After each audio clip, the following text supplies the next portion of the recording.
ہاں یہ دیکھیں تفسیر ابن عباس، یہی آیت کریمہ صفحہ 186 پارہ نمبر 9 سورہ اعراف آیت 194 کی تفسیر میں حضرت ابن عباس کہتے ہیں ان الذین تدعون، اور جن کو تم پکارتے ہو، تعبدون یعنی کہتے وہ جن کو پوجا جا رہا ہے یعنی بت، ہم انبیاء کو نہیں پوچھتے. پھر آگے کہا من دون اللہ یعنی اللہ کو چھوڑ کر، الاصنام یعنی بت. وہ کون ہے الاصنام؟ یعنی بت ہے وہ جو تم بتوں کو پکارتے ہو.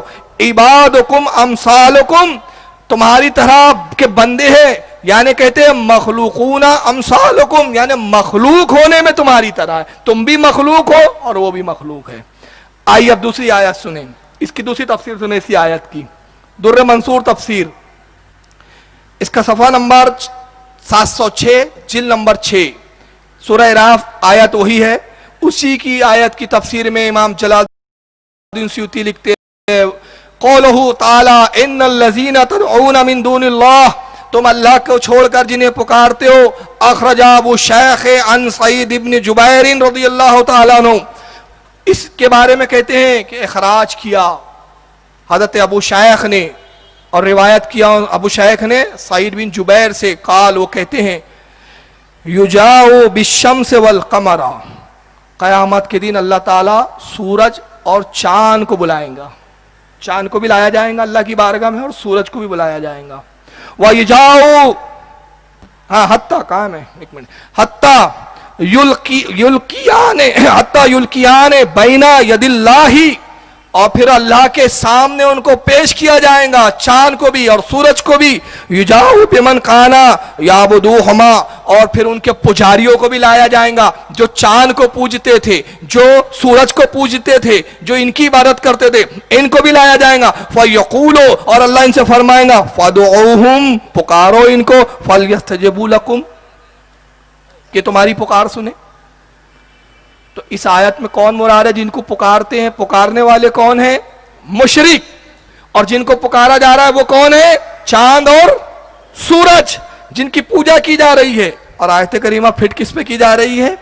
علی مرتضی ہو، غوث اعظم ہو، یا رسول کریم ہو. آئیے آگے سنیں، ابن کثیر نے بھی اس کی تفسیر، وہی پھر اردو ترجمے والی بتا رہا ہوں. اسی آیت کی تفسیر میں ابن کثیر نے کیا لکھا؟ حضرت خلیل الرحمن علیہ السلام نے اپنی قوم سے فرمایا تھا کہ کیا تم ان کی عبادت کرتے ہو جنہیں تم خود ہی گڑھتے اور بناتے ہو؟ کس کی عبادت کرتے تھے ابراہیم، حضرت ابراہیم کی امت کے لوگ؟ کسے بناتے تھے اپنے ہاتھ سے؟ بت. وہ نہ تو اپنے پجاریوں کی مدد کر سکتے ہیں، نہ خود اپنی ہی مدد کر سکتے ہیں، یہاں تک کہ حضرت خلیل علیہ السلام نے انہیں توڑ پھوڑ کر ٹکڑے ٹکڑے کر دیا. کسے ٹکڑے ٹکڑے کیا تھا؟ بتوں کو. چلیے ایک نئی ابھی تفسیر حال ہی میں چھپی ہے ان کے ہاں، ابھی ان کے زندہ ایک مولوی ہے، تفسیر سعدی، عبد الرحمن بن ناصر السعدی نے اس کو لکھا ہے. دارالسلام سعودیہ سے تفسیر چھپی ہے اردو زبان میں. یہ بھی خود کیا کہتے ہیں ذرا سن لیں اس آیت کے بارے میں. وہی آیت کریمہ سورہ اعراف کی پارہ نمبر جو ہے 9 ہے. یہ بتوں کے پوجنے والے مشرکین کو مقابلے کی دعوت ہے. یعنی یہ آیت کس پر نازل ہوئی؟ وہ کہتے ہیں مشرکین پر. اب یہ میں نے 2 نمونے بتا دیا آپ کو، جس سے میں نے یہ بتانا مقصود یہ ہے کہ ہم اولیاء اور انبیاء کا اختیار مانتے ہیں.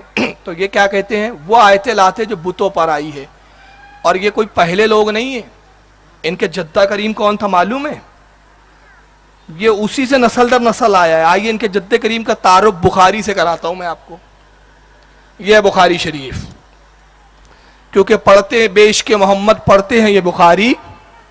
آتا ہے بخاری، ان کو بخاری نہیں آتی، اور انہی کا کہنا ہے کہ بخاری کی ایک حدیث بھی ضعیف نہیں ہے، موضوع نہیں ہے. بخاری شریف جلد نمبر 2 صفحہ نمبر 1024، 2400 کے جواب میں صفحہ نمبر 1024، باب نمبر 1033. امام بخاری نے ایک باب قائم کیا. امام بخاری باب قائم کرتے قتال الخوارج والملحدین بعد اقامتی علیہم، خارجیوں کے قتل کا بیان، دین کے ملحدین، دین کے منکروں کو قتل کرنے کا بیان، اس کے بعد کہ ان کے اوپر حجت قائم کی جا چکی ہے.